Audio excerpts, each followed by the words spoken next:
10 Principles of Secure Design. What is secure by design? Many people think information security is about vulnerabilities, attacks, patches, and defenses. But what truly determines whether a system is secure in the long run is not a single protection mechanism, but what the system assumed about human behavior, mistakes, and the real world at the moment it was designed. Secure design is not a checklist.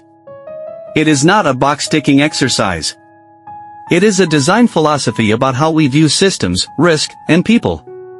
The following 10 principles will not tell you how to block every attack, but they will determine one thing: when something goes wrong, does it remain a small incident, or does it become a systemic disaster? 1. PLP, Principle of Least Privilege. The core of least privilege is not about distrusting people, but about this rule: a system should never grant more permissions than what a task strictly requires. A common misconception is, giving more access makes work easier. In real systems, overprivilege means that a single mistake or a single credential leak can escalate into a system-wide incident.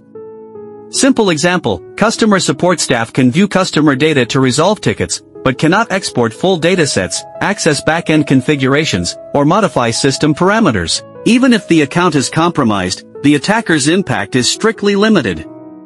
Least privilege accepts a hard truth: people make mistakes, credentials get leaked, processes get hijacked.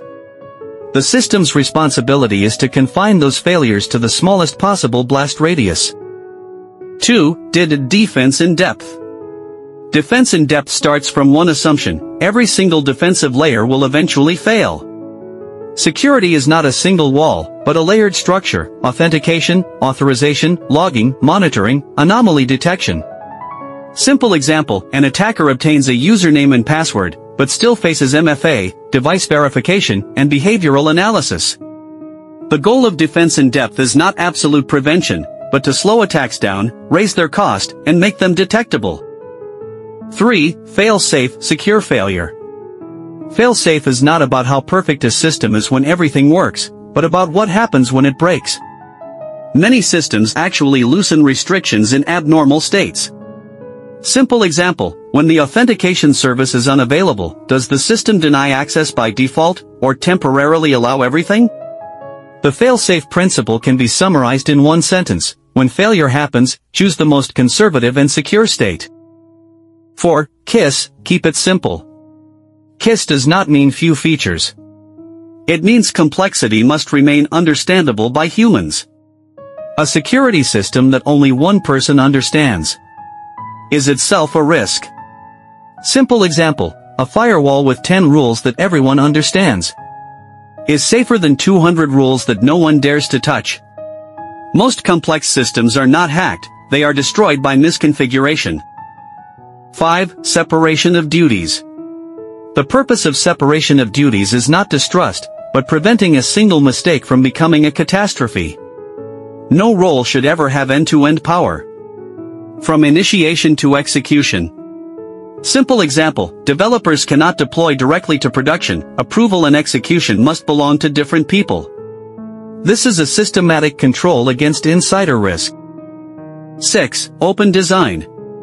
Open design does not mean publishing source code online. It reflects a deeper assumption: security must not rely on secret designs. A truly secure system remains secure even when its design is fully understood. Simple example: cryptographic algorithms are public, but keys are private, processes are transparent, but permissions are controlled. Hidden logic does not equal security. 7. Segmentation. Segmentation accepts a reality: breaches will happen. The real question becomes, can the attack be contained within a limited area? Simple example: office networks, production networks, and management networks are physically or logically isolated. A compromise in one zone does not collapse the entire system. Isolation exists to stop chain reactions. 8. Usability. Usability is security. If a security mechanism is too inconvenient, people will bypass it. Security should not fight human behavior, but make the correct behavior the easiest one. Simple example: overly complex password rules cause employees to write passwords on sticky notes, which is less secure, not more. A security design that is unusable. will eventually be broken. 9. Minimize attack surface. Attack surface is not the number of known vulnerabilities, but how many possibilities the system exposes to the outside world. More features and more interfaces mean more potential risk. Simple example, disable unused ports, APIs, and admin panels, expose nothing that is not strictly necessary. Reducing attack surface is reducing future uncertainty. 10. Secure by default. Secure by default is one of the most overlooked principles.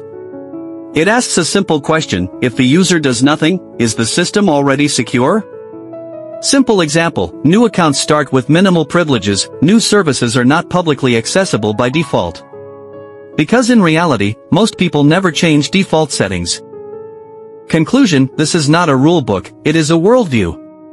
These 10 principles converge into one modern security philosophy: zero trust, never trust, always verify. The essence of secure by design is this: do not rely on perfect operations, do not assume rational users, do not gamble on a single defense succeeding. It accepts that failure is inevitable, and prepares for it from the very first design decision. Remember, a truly secure system is not one that survives by luck, but one that remains alive even in the worst-case scenario.